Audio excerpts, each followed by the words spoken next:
Hey Joe, it's Folks here. In today's video, I'm going to be showing you a trend inside of the business world that is estimated to be worth almost $1 trillion by the end of the year. It is something that is becoming so big that even your favorite Oreo cookie is getting involved with. You can see right here that I've put a picture of me on my own custom Oreo. And of course, as print-on-demand sellers, we are not going to be selling custom cookies, but this trend is something that we can get involved with in a big way. What we're going to talk about today is perhaps the biggest trend in the print-on-demand world right now. In the video, I'm going to show you tons of different product examples to help you to get started and take advantage of this trend. If you get value out of the video, make sure to drop a like on it and check out some of the other stuff here on my channel to see some of the strategies and some of the other products that I recommend selling and ones that I have sold in the past. And if you want to go through some of the step-by-step training that I have for you, make sure to check out my course. Inside, you'll get access to over 30 step-by-step videos showing you the process to actually build out your own print-on-demand store. The link is down in the description, and the best part is it is completely free to sign up. If you are new to print-on-demand, or even if you've been doing this for a while, today's video is super important. If you have been paying attention at all to studies like this, you can read some incredible statistics about personalization when it comes to the world of business. You can see right here that $943 million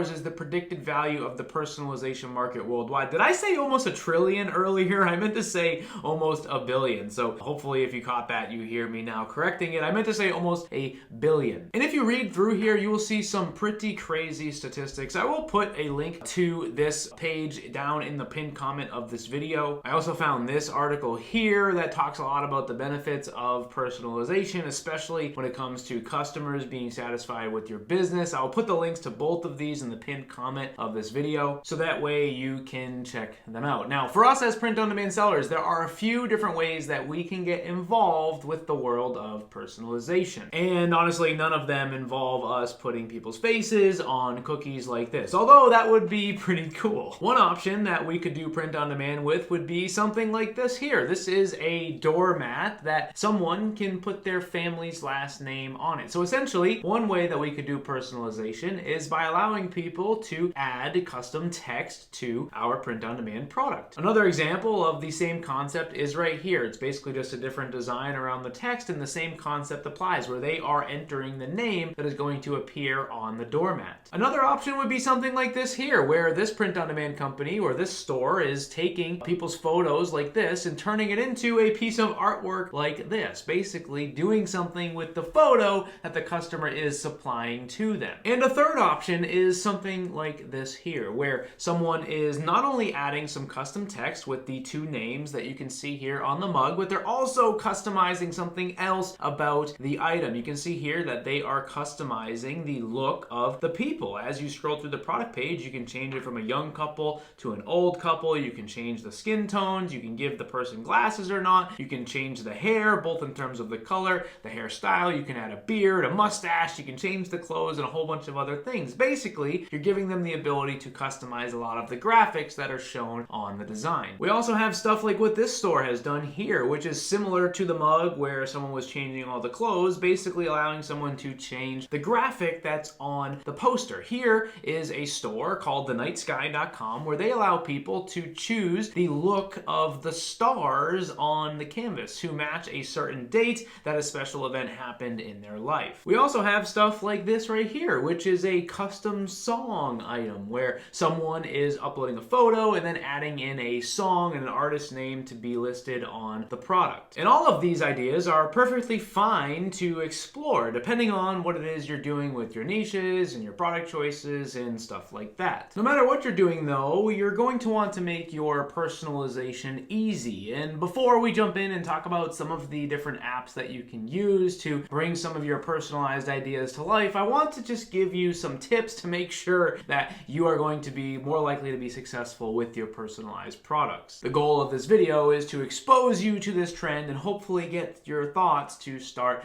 going. If you're already starting to get a lot of different ideas, that's a good thing. What I want to do now really quickly is give you some tips to make sure that the ideas that you're having are good and high potential. So like I said, when choosing a personalized idea for a design, you want to make sure it's easy. I wanted to reference this here, where the person is basically just putting their name. There's really no thought thought here. They're just entering in their last name. There's also a spot that they can list the year that the family was established. And again, the person that's buying this doesn't really have to think too much about what it is they want on here. The same thing is true here. The person is basically just uploading a photo, and the store has made it easy for them to just choose a photo and upload it. I have seen some print-on-demand business owners go a little bit in the wrong direction when they maybe do something like this, but instead of having the quote say, "The Smith home runs on love and laughter and baseball," what they do instead is they give the buyer the option to write their own quote, essentially putting all of the creative energy on the responsibility of the buyer, basically allowing them to choose the entire quote on there. And instead, what you should do is always have an example there for them to see. If you wanted to give them multiple options, you could, but my biggest advice to you when doing personalization would be to try to keep things a little bit more simple. Another thing you want to make sure of is that the personalization idea that you have actually makes sense for what it is you are doing. Now, in certain situations, your niche might not make sense at all, meaning you might be choosing a niche where it doesn't really make sense for the buyer to personalize something, but in some situations, perhaps it could be the product choice that is the biggest determining factor. Here is an example of a hoodie that is for basically the gaming niche. It says, "My perfect day, wake up, level up, eat breakfast, level up, eat lunch, level up, eat dinner, level up, go to sleep," right? This is a funny hoodie for people inside of the gaming niche. Now, to me, if they were to just randomly write their first name on the front of this hoodie, that might be a little bit awkward. Wouldn't you agree? Basically, what I'm saying is, depending on what types of products you're selling to your niche, personalization may or may not make sense. If you contrast that with this example here, where it's a doormat that says "Jackson's Game Room, do not disturb," the personalization actually works pretty well, where the person's able to add their name there, and then their name is on the doormat sitting outside of their game room. I would almost go as far to say that if you weren't personalizing this item, then it probably wouldn't sell. And the only reason it would sell is because you're allowing them the ability to actually put their name on the product. So that's 2 tips for you to think about. When it comes to trying to come up with an idea for personalization, you're going to want to make sure that not only does it make sense for what you're doing, but that it is something easy for them to choose, something like a name, a date, or something like that. So let's talk a little bit about how personalization is actually done. Now, this is a rather extensive process, and really what I want to do here with this video is first and foremost begin to expose you to the idea of selling personalized print-on-demand products on your store. Secondly, I want to help you to understand what a good idea is with personalization and what a bad idea is. Well, that's what we just talked about, where we talked about making sure that it's easy and also that it is something that makes sense for the products that you are selling. And now what I want to do is talk about some of the things that you're going to need to know from a technical perspective. And really what I want to focus on is 2 different apps that you can use to allow customers to tell you what it is they want to do for personalization. The first one is called Infinite Options. You can see them right here, and what's awesome about them is you're going to be able to allow people to change different options with the product. You're going to be able to do different customizable color and variant switches. You can see here in the examples that they have set up here on their apps page that you can go through and you can add drop downs and radio buttons to your product page and essentially allow people to tell you what it is they want. Something like this here, where the name field and the year field pops up on the product page, could be easily done with an app like Infinite Options. If you wanted to do something a little bit more in depth, like this product here, where someone is choosing different skin colors and hair colors and glasses and hairstyles and things like that, you're going to need a different app that has some different capabilities to it. Something like this app here called T in Blue would be a great option. They're going to have a ton of different options for you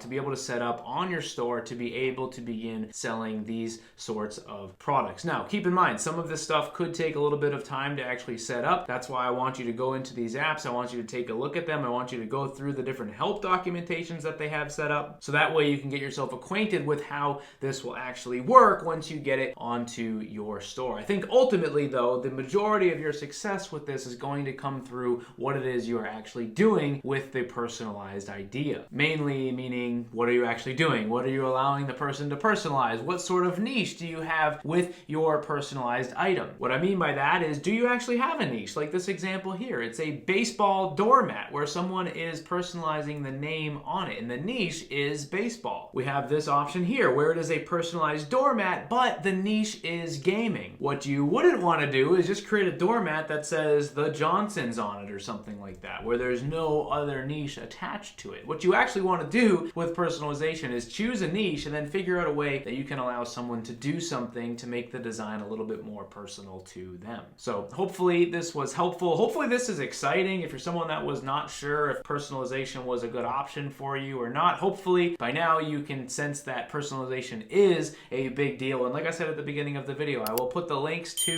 the 2 different articles that I found some pretty cool statistics for in the pinned comment of this video. And thank you guys for watching, and I will see you in the next video.